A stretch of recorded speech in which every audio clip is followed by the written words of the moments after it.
فإلينا مرجعهم ثم الله شهيد على ما يفعلون. بسم الله الرحمن الرحيم.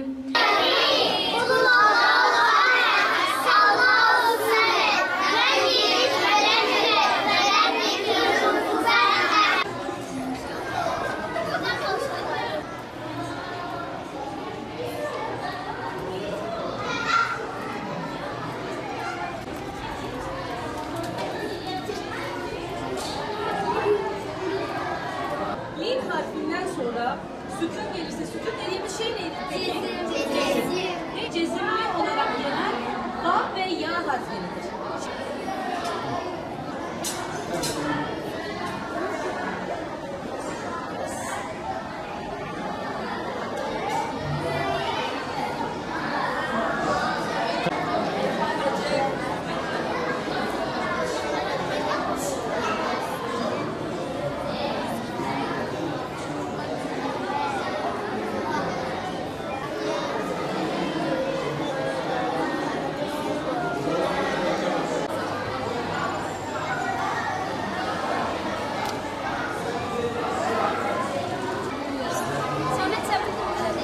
Hocam gülün hocam.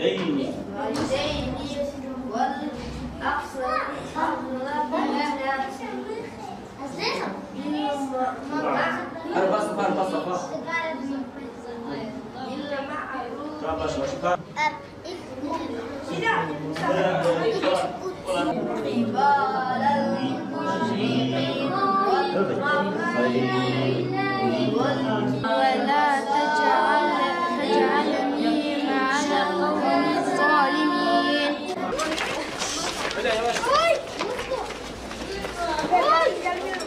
Evet. Bir gün tecrüz kuralını uygulayacağız. Çok sonra siz de benden sonra tekrar edin. Kefere. Ama Allah Resulü ne yapıyor? Yanına gidiyorsun. Diyor sen niye oynamıyorsun çocuklara diyor. Ders bitti şu anda teneffüse çıkalım çocuklar.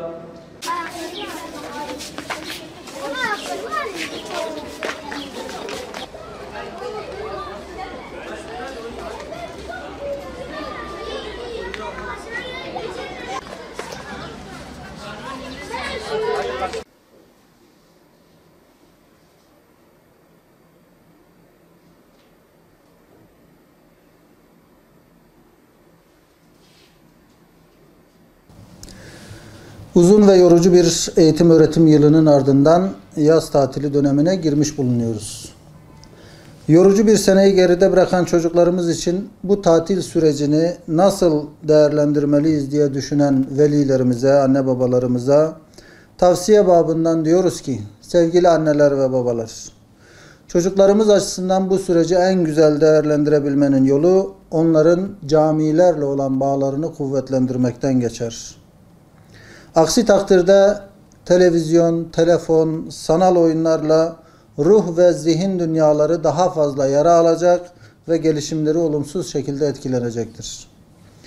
Eğer gerçekten çocuklarımızı ve gençlerimizi bekleyen tehlikelerin farkındaysak, gençliğin maruz kaldığı tahribattan dert yakınıyorsak, bu gidişatı engellemek adına onlara güçlü bir maneviyat kazandırmamız gerekmektedir.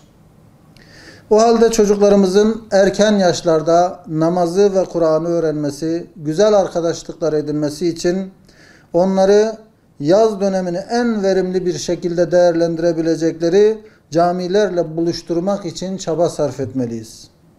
Bu hususta her yıl Diyanet İşleri Başkanlığı tarafından yürütülen ve pandemi döneminde sekteye uğrayan çalışmaları ve programları son derece anlamlı buluyor ve destekliyoruz. Diyanet İşleri Başkanlığı bu yıl 90 bini aşkın camide düzenleyeceği 2022 yaz Kur'an kurslarını 27 Haziran'dan itibaren başlatacağını duyurdu.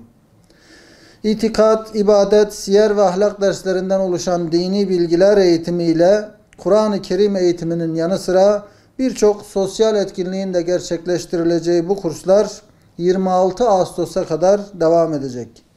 Kur'an Nesli platformu olarak bu çerçevede çocuklarımızın okuldan uzak kaldıkları bu yaz dönemini faydalı bir şekilde geçirebilmesi için tüm anne ve babaları çocuklarını camilere göndermeye davet ediyoruz.